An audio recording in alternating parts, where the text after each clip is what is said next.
how you motivate yourself that okay, this you have to do it again and again and again. So how you define luxury food in one line? Emotion, storytelling. Let's start this podcast series where people like you who are expertise in their own business will come, will discuss, and maybe हमारे जो viewers होंगे वो थोड़ा learn कर पाए. And thank you for taking this initiative on behalf of the industry.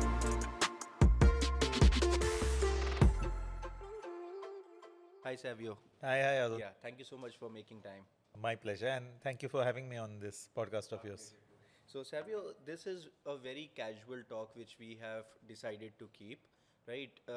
15 plus years for me in corporate industry. So when I joined event industry, I found two gaps, right?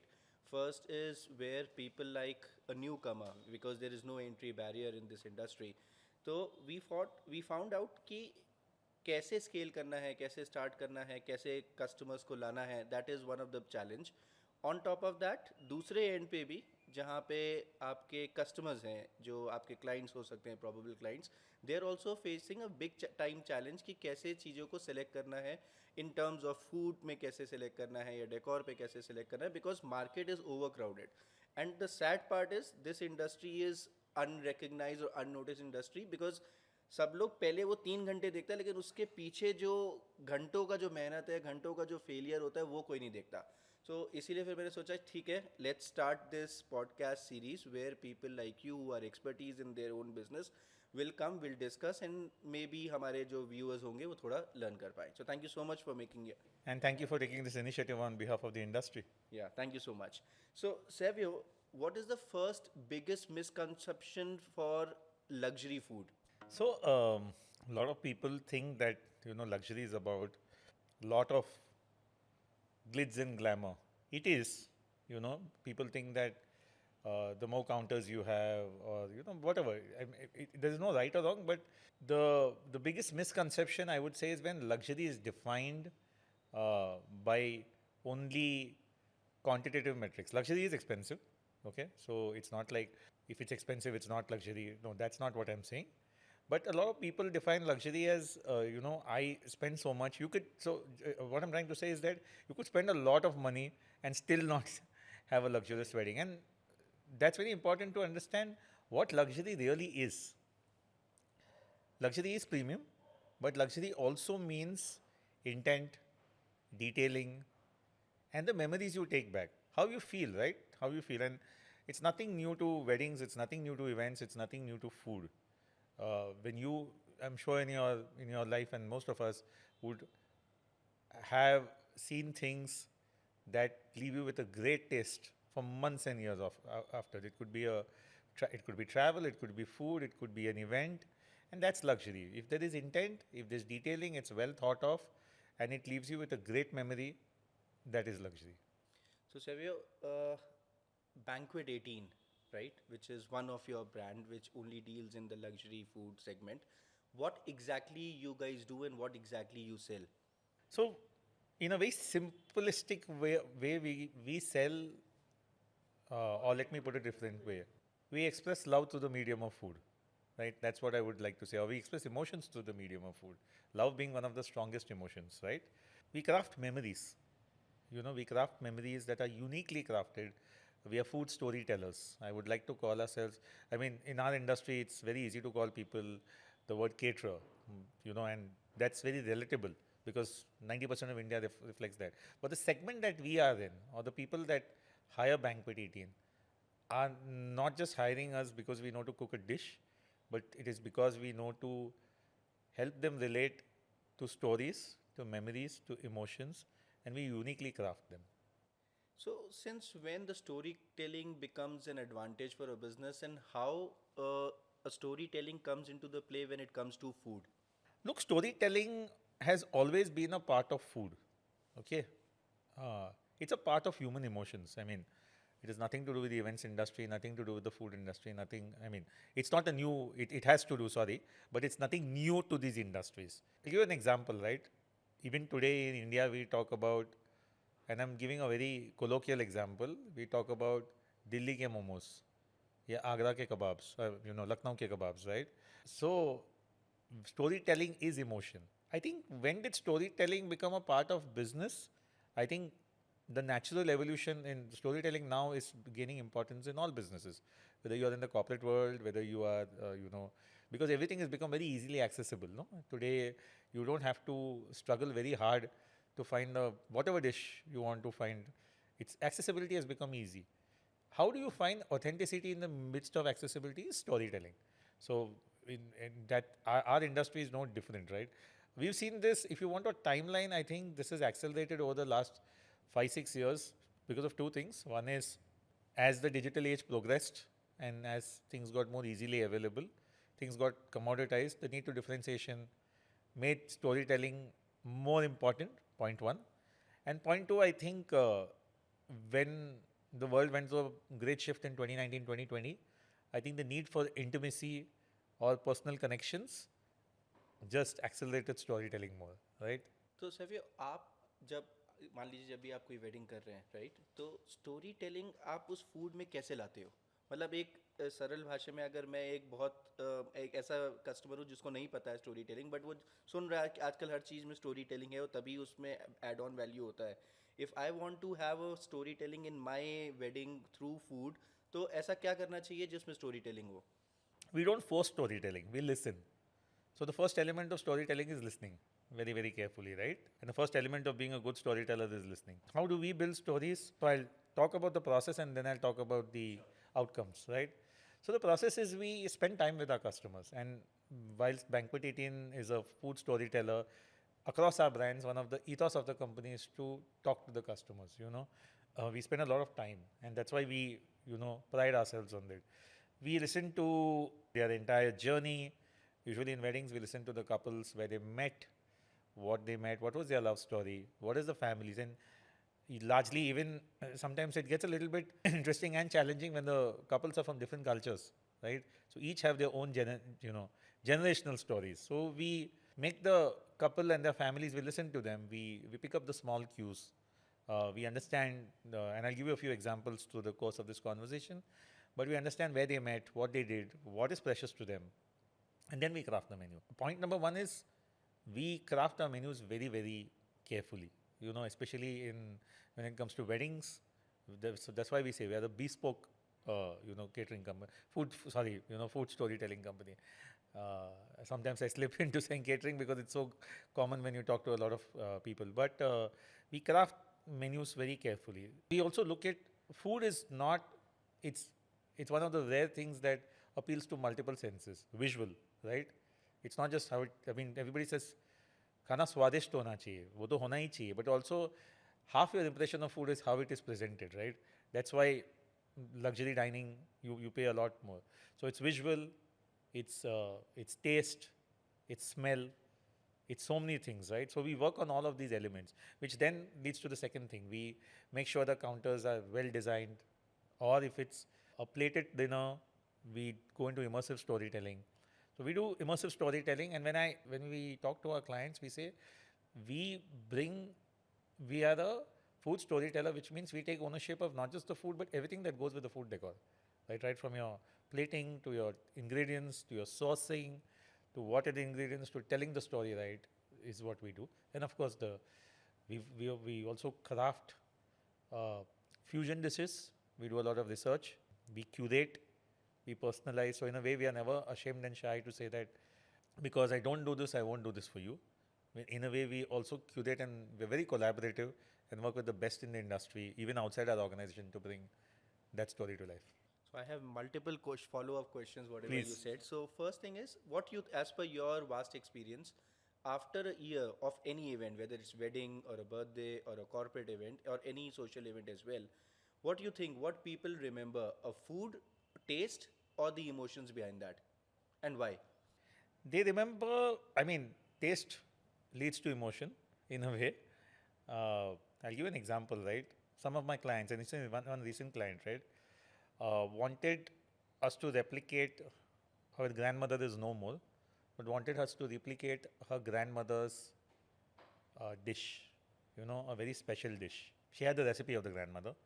She came, she gave it, we spoke together, and we did 6 trials of that one dish because obviously they knew the taste till we perfected it, right? Till we perfected it very close to what the grandmother would have made. 1 year later, I mean, after the wedding and even multiple months later, not just her family, but extended relatives who ate दादी के हाथ का खाना said, हमको तो ऐसे लगा कि दादी ने खाना बनाया, right? बिटिया की शादी में. So I think taste is very integral to emotion. But if I have to answer your question in a simple line is the business that we are in and for what our customers choose us is about how we make them feel long after the plates have been washed, right? That's what I always say. So yeah, long after the plates have been washed is how we make them feel. How we make them feel, of course, about the taste. Taste is one element. I would say taste is a subset of it, but how we served them, how we presented it, what is the story we told, and yeah, they're just that. So, what I understood from this is it's more of emotions and taste becomes a subset of it. Exactly. Right? Now, you were also talking about a lot of personalized food stories. For an example, grandmother ka story which you just told me.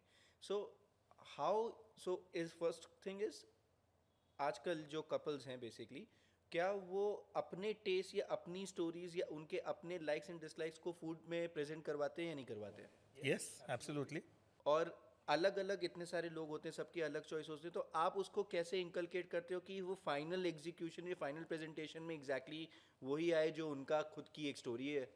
What we do is, so our process is usually, like I said, the start of this, that we kind of, through our process, obviously it starts with a normal, someone asking us and saying, okay, what do you do?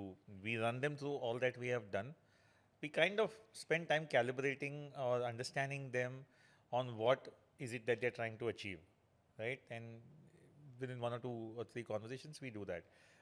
Then we have a conversation with them, that I would say in a way it's almost like creating a luxury house, right? If you're an interior designer, you would ask what elements, who would be staying in this room, what do you want to use this room for? That whole kind of discussion is there. What is it that you're trying to achieve? Who are the key people in your life? What are the key moments in your life, right? If you have to put this entire journey into a memory, what would you try to achieve? That's the first thing. Then we craft a menu. We craft a menu, we take them through the presentation. We almost have a entire walkthrough for every client separately. So whilst we have stuff that we have done, and you can see it on our Instagram page of all that we have done, and we have tons and tons of videos and memories now, but we craft them and take them through it. Then we also get them through suggestions, because it's our job to help the client or take the client. It's not to help the client think, but it's to take the client through a thinking journey, right? We are thinking partners, and we say, hey, you told me this that day. Do you want to try this? And they'll be like, oh, but will it work?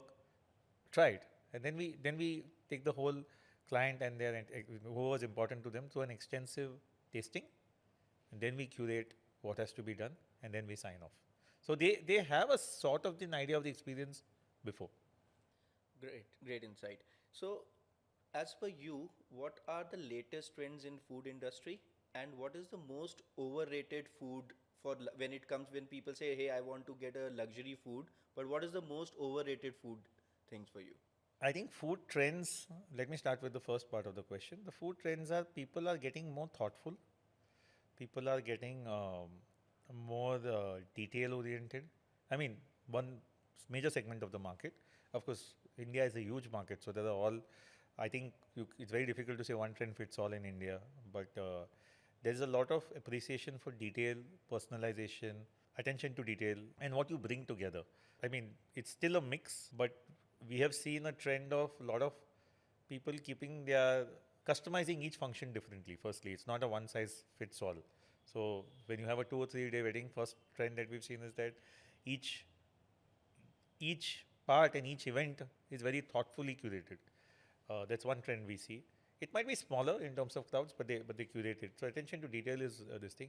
People are more. I mean, what we're also seeing is people are more involved. So clients are more involved. It's not like what it used to be before.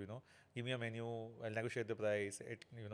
And that's done. It is a segment in the market we are talking about is more this thing. There is a lot more appreciation for detailing, expertise, and what is unique to me. What is unique to me, right? India and again, India is a vast country, but the segment that I'm talking about is almost without saying it says what is it, what is going to be the unique signature of my wedding, right, or my event. So this is one. And your second question was what is the overrated luxury trend, right? I think the word trend itself is a little bit Overrated. overused in Yeah. the word luxury, because luxury is bespoke. Luxury is bespoke, right? It has a signature to something to do with that. So when it's a trend hop without it being customized, without it being detailed, without it being your story, then I think that's happening. And there is a phase where somebody does one thing and everyone wants to do the same thing. That also happens. But yeah, I think that's what we would say. I won't say a luxury food, because food, I don't think there's a food that's so overused. I mean, in the business you always have very commonly asked items because they are hits not from today, from 3 generations or 4 generations.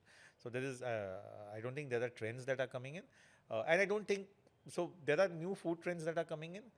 I won't call them I mean, they are definitely not overrated, but there are a lot of there's new acceptance of a lot of cuisines, right? I mean, India is fast moving towards a mix of what is roots and what I can explore, right? So I don't think that's a trend, but the difference between a trend and luxury is that a trend is just doing it mindlessly, and luxury is obviously thinking through it, right?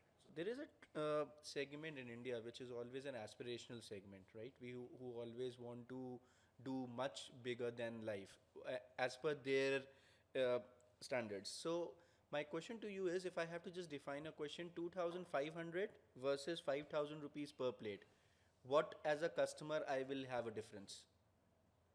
Tell you in couple of probably points. One is, of course, when you go, the higher you go, obviously the detailing gets more minute. You got to you got to look at things in a more finer manner. Let me explain a few things, right? Let's take example of ingredients, right? Ingredients get more rarer and premium because the kind of dishes that you go for are slightly more, have to be curated by itself, right? They're not, and so there's a lot of detailing that goes into that. That's first thing. Second is presentation. Whilst even 2,500 has some really good theme counters, but there you get into very intimate storytelling. Usually it's plated dinners, maybe custom designed crockery, a lot of things come into into play. The third thing is the menu, right? So you could at 2,500 have theme based menus, but at 5,000 you almost get down into very specific layering, right? Very specific layering. So 2,500 could be okay. This is what it is. It could be to a theme, no doubt, but it won't be. I mean, as you go up the level, probably every dish, every comma, every full stop starts getting this. And from our perspective, it calls for a lot more personalization. So at 5,000, 7,000, 8,000, it'll almost go down to the point saying that I want this to be in this way, and maybe if I'm taking a dish from Kashmir, then this is the team that's going to do it, right? This is the set of chefs that are going to do it. So we work with lots and lots of people across the industry. Besides, we have a very strong and solid team, but we've been very collaborative from day one. So we work with vendors across India, across every state, the best culinary experts across every state. We have a roster of 70, 80 collaborators beyond ourselves, right? So that's the finish we go, and that's the authenticity. It's so in a simple line, at 2,500 is it might be what are you doing. At 5,000 it'll be what are you doing differently and how are you doing, right? That's the thing. So can you just narrate an example, like as you said, right, that you have a vast network too, and sometimes you have to work pan India. So can you just narrate a story or which way you actually help the client by getting some vendors across pan India and you led that project and how it went? Yeah, so I did a wedding. We did a wedding 2 years back. A number of examples, but I'll give one. 2 years back, in Karnataka, in northern Karnataka, where both the bride and the groom came from very, very affluent families. Actually, I'll give two examples because both are pertinent. So, this example number one, the bride and the groom came from really, really affluent families. Culture wise, same. The families were so well traveled, the kids were so well traveled that they had probably a clientele from all spectrums of, I mean, from all the affluent spectrums of society, whether it came from various segments, right? So, in a case like that, we had to work very closely with, I mean, the crowds were decent. I mean, they were not like way over the top, but there was a lot of expectation of curation. And there we had to work with vendors because each segment of their clientele uh, came from different walks. There were people who were in the world from finance, there were people in the world of business, there were people in the world of entertainment, so and different backgrounds and different walks of life. So we had to get vendors from across the country because each they had a different theme. No, there was a Maharashtrian theme, sit down. There was a Gujarati theme, this thing. There was a continental buffet. So we had to replicate a lot of authenticity. So this is one example. We had to work with vendors across Bombay, across Rajasthan, across Surat, across Lucknow to bring it to life. And the second example I want to give is, you know, obviously about us bringing a theme which for which we won the WOW Awards, the silver at the WOW Awards last year. That was a global gourmet walk that we did at Tamarind Tree, which is a venue in South Bangalore, where we had a couple called Shikhar and Saki who wanted, I mean, they were very, very well traveled and they wanted a entire, I mean, their entire theme was, we asked them what they wanted and they said they want us to replicate all the places they had traveled. So we ran a concept called the Global Gourmet Walk. Obviously, that required a lot of thought and collaboration across as well. So, Savio, as per you, what clients are demanding now, which they were not demanding 3, 4 years back? I think clients have moved on from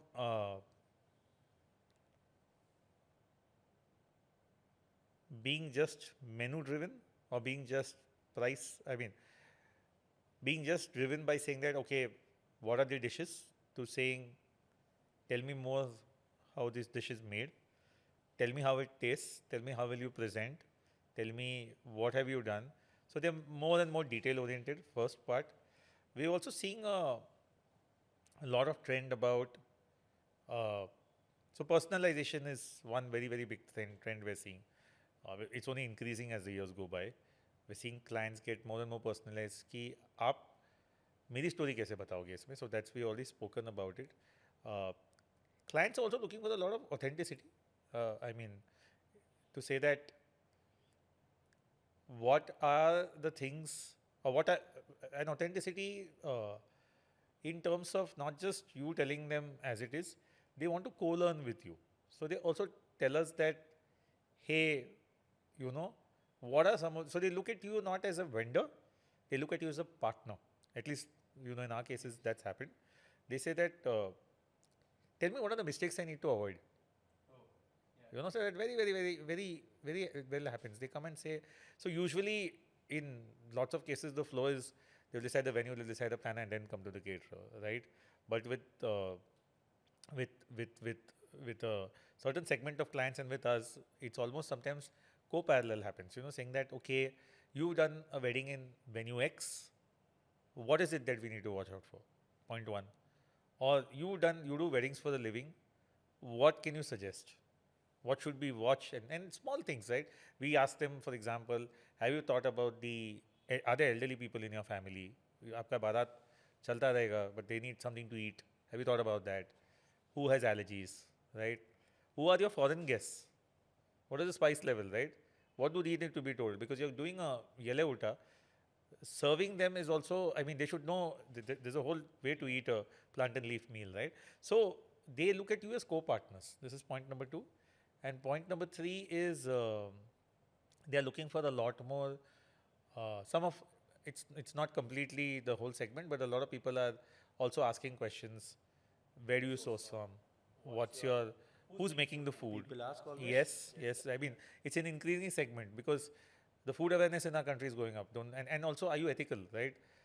खाना खाना रह जाएगा तो क्या करोगे, what do we do, or they're getting very detailed, or if I'm giving you an order for 700 people, if that goes to uh, what is tolerable limits, Yeah. right?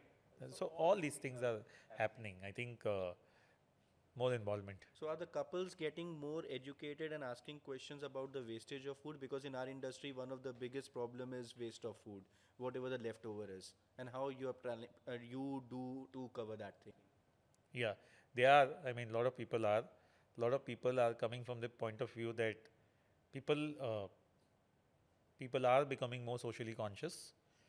My clientele is certainly becoming more socially conscious. They do ask us what happens, with the food. Uh, Both ways. Will we fall short or will we fall excess? And what's your fallback? So we educate them on both, on what is possible with short. We tell them that we always educate them saying that, we understand your situation. We try to be as flexible as possible, but it's also important to be realistic in what you look at, right? And our job is always to mitigate for the client. So we always tell them it's not that ye, like if firstly plan well, but it happens. I mean, events are events. It happens. So let's plan together. And if something goes completely haywire, if your crowd is like way more, which shouldn't happen. At least in most of the events and weddings that we cater to, the couple and the uh, the segment also is somebody who's very detail oriented. So ये generally होता नहीं, but अगर हो भी गया तो we tell them what's possible, not possible. That's on that part. On the other part, when it comes to excess wastage, we tell them, so we are also mindful about now, I mean, with years of practice, we know what and how, the measures. Yeah, yeah. But in any case, we tell them the SOP of what happens. They are free to take the, to pack it and take it. Or we have tie-ups with a lot of social agencies where the food doesn't get wasted, right? So we have a tie, and we're very conscious about not giving stale food to anyone. So if the food goes beyond measure, then all our food is freshly prepared. So that's one thing. We don't reuse anything. Um, but if unless it has not been cooked at all, it's in raw form. But in in case of it being cooked, and if it's like it's very late in the night and the food is stale, we give it to animal husbandry units, or we give it to places where it can be utilized if it's salvageable. But that's it. We try as much as possible not to let the food go waste. So, Savio, you also, like me, come from a corporate background, right? I think tech or marketing, business product. So, why in a bit of tech? Uh, I have a lot of questions in that segment too, because this podcast is not only for the clients. This is for the people who wants to come into this industry and they see the future in events. And backstage, we were also talking about that you're working in multiple projects about the technology, how you will bring it to your industry or to your main segment. So the question is, how you are planning to bring technology into luxury food? Uh, no. When we were talking backroom about technology, so just to give you a little bit of background, we are a food services company. Banquet 18, which is a flagship luxury, bespoke food storytelling brand, is one of this thing. Yes. What we're planning to, on a cursory level, technology is what we're planning to actually put together in other segments, to be honest, not actually in luxury, not in a whole way or in a mass scalable way in luxury, because I think, or what I strongly believe in, not think, what I strongly believe in is that luxury is personalization, and tech can be an enabler in personalization, but it can't be the whole and main game. Of course, there is a lot of technology that comes in food as an industry. I mean, and we've seen it, right? Zomato, Swiggy is already big names. There are lots of names that where technology is played. Pet Puja is a big POS player for restaurants. So there is a good play technology in food in general. Um, but if I have to probably give a few hypotheses of how we might look at exploring it is tech, and for that matter, tech is not just a software or a system or algorithms. It's also usage of technology for getting content and for getting ideas and inspiration. I think tech has bridged the gap, or content. When I'm taking a derivative of tech, which is content, has bridged the gap for us to find inspiration, right? So inspiration comes from all sources, and today, since we're talking on the topic of luxury, inspiration is not only what you see in probably temples of luxury as are defined by maybe great dining joints or great five-star properties. Luxury inspiration from luxury or inspiration can come from anywhere. It can come from parallel industries. So yeah, we do use platforms to help us ideate better. That's one area. And technology also helps collaboration very easily. So it becomes very, very seamless to bring ideas together. One of the ways I see it probably playing a role in the luxury part is as technology gets more and more detailed. I don't know what possibilities it might throw, but I can just guess that collaboration on food will be much more easier, right? It'll just be very, very seamless to build it. Especially, I'm very excited to see what the intersection of hardware, AI, and because that's the true frontier of where it'll be. But yeah, to your question, technology has a lot of aspects in all of our other businesses as well. So, corporate to luxury food segment and multiple segments in food which you're doing, right? Why that pivot and what gap you saw and what actually you're trying to fill it? So every business needs an evangelizer and a follower. I would say the evangelizer is my co-founder and my wife, who is probably very well known to the industry, Tanya. She and I together just had a passion for doing something in food. By the way, both of us don't come from the actual defined, hospitality background that people do through education and experience and all. I'm a conventional engineer and an MBA from a leading business school in India, and she's prior to this was a healthcare gold medalist from India. But we just, I think when we returned back to India, we were overseas, uh, and she was contemplating going back to the workforce because we just had a baby. We started with a passion for food, and the idea was very different. Okay, at that point of time. In fact, that's what I always tell all budding young entrepreneurs that you start with the plan A and keep the thesis. Keep the uh, probably path flexible. The goal may be still a certain goal. So we started with the idea of doing food. In fact, the idea, and maybe that's a separate conversation or podcast, or this will get derailed. But we started with the idea of doing something which is now very prominent in the market, which was around the idea of a D2C brand and something else. But as we always had the idea that food needs to be something special. And once we started doing both brands together, we started seeing a lot more merit in this. We started seeing that, uh, we started by the idea of saying that, okay, we'll do something in food. And obviously, there are lots of players doing food, and food is a huge industry. But I think over the first 2, 3 years, the passion of doing something different, I think that became our strength in a way, right? Because it's very easy to get overwhelmed in any industry which is so large, whether it's food, whether it's events, when you have so many people. But what is your unique differentiation? And that is what I think kept us going over the years, right? When clients, one of our friends and relatives said that, you do something different, right? And that's when we realized that, okay, there is a journey. So I think to your underlying question, it's not about what the industry it is. It's about your curiosity. It's about your passion. It's about your flexibility, because that will define your unique selling point, or that will define your differentiation. So I read somewhere that the people who are not from the industry can actually bring the biggest disruptions, right? So coming to the second thing is, uh, this is a very high operational business, right? People just see the food, right, for 2 hours, as I started the conversation early in the podcast. But a lot of things goes in the back end, and for your case also, I'm pretty much it's a very high operational business. So how you actually manage large scale events, and more importantly, how you motivate yourself that okay, this you have to do it again and again and again and again. So it is a large scale operational business, and in fact, this is a thought and this is a debate or a discussion that I keep having with a lot of peers and friends, even from the tech industry. I think there are a lot of industries now which have reached unicorns in India, which are also operational, right? I mean, tech is a layer of them. I mean, all our food delivery businesses also are operational, right?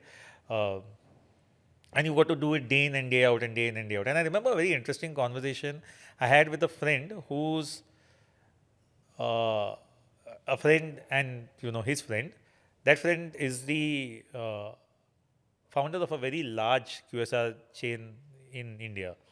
Uh, not privileged to name him in this podcast, but he said one very beautiful line on every, and he sells hundreds and hundreds and hundreds of units, not even hundreds, millions of units or whatever he makes per day. And he said every December 31st is a reset. You start with your business fresh from from scratch, you know. Uh, and I think that's true for all operational businesses. How do we do it? Uh, I think there are three things that are very important. First is we are in the business of people. Our clients are humans. Our workforce is human. Our partners and collaborators are human. So we can't lose the human touch. So what do? We have a very strong vision. We have a very strong vision of what we want to execute, what that means. And I have had a long stint with companies like Amazon. So I have almost we have bought into the organization a set of values, and that's uncompromisable. So everyone knows what great looks like and what average looks like, right? And there is no average, right? And over the period of time, you decodify that into probably operating procedures, expectations, with some amount of flexibility, right? You can't you can't operate or put a procedure for everything. There's always going to be 10% that makes the client feel special. So we do that, and we empower people. I think our biggest asset has been our people. So I can proudly say that in an industry where attrition is quite high, we've had a lot of people who have been there with us from maybe year at the start, and a couple of workforce are people who have been there from the start, and a couple of workforce have been there with us from year 1 and 2, which were 10 years. So that's a lot. So by this time, I don't have to go and know what has to be done in the event. They know it verbatim. So I think scaling your vision and scaling your operations while taking people along is very, very important in this industry. Now, every founder make thousands of mistakes, right? And then they get what they exactly want to be, and they reach that particular place. Tell me couple of or one or two at least some stories where you made mistakes in early stages of Banquet 18 or in your brand, right? And how you overcome that situation. Oh, thousands is an understatement. I think lakhs of mistakes, right? And any founder who says he didn't make those mistakes, I think you should get them on your podcast, right? I feel I would not call them mistakes, but I would call them growth areas. So initially, like I said, we were not from this industry, so we didn't really know the ropes. So we, I think year 1, year 2, maybe we focused a lot on food, logistics, the nuts and bolts of the business. We built muscle. So it's, again, I won't call it mistake. It was a necessary thing. But we over-delivered quietly without probably bringing it out in the front, thinking the clients will notice. Uh, but what we realized, and now what we have got stronger at, is we realized that ideas are not something that you just you do it in the background. Ideas are the product. Point number one. And luxury comes at a price, right? So if you're giving the best ideas, you will find the right kind of partners, workforce, and of course clients who appreciate that, who appreciate the time and effort you put in, and they will look at that. And we have moved from a mindset saying that how do I fit into the client's budget to saying that what is the right experience for this client, right? So I think this is where the mindset shift has happened. Maybe now I think at least 5-6 years. So we have moved from that. We've moved from being an executioner to being a partner. So and that stems from confidence. I think over the years when you see clients repeatedly love what you're doing, then you know that okay, this is what I need to do. So, Savio, as per you, luxury and premium, for me, there are two different words, right? So, as per you, what's the difference between a luxury food segment and a premium food segment? So premium is um,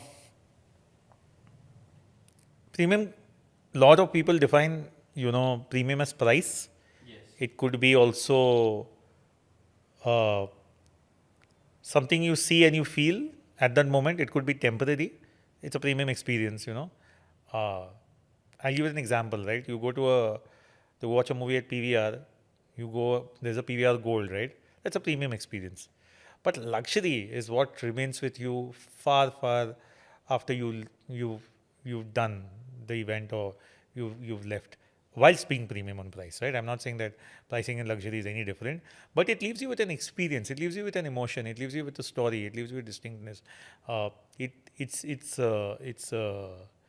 unique. So I'll it's very easy for me to give that example in food, but let me give you the example of seating. When you certain airlines, when you fly business class, you remember, or when you fly first class, you'll remember it for life, right? Yes. Right, because you will just be, or even certain um, upscale five-star hotels, right? Even if you spend like stay a night there, you this it's an unforgettable experience. I think that's luxury, right? What's unique? Like I said at the start of the conversation, anything that reminds you of an emotion or feeling special long after the last dish has been eaten or consumed in my industry is luxury, right? Whilst being premium. Well, premium is just, in my opinion, it's how you feel at that moment. It is also good. It's not bad. I mean, it's of course this thing, but luxury is far over that.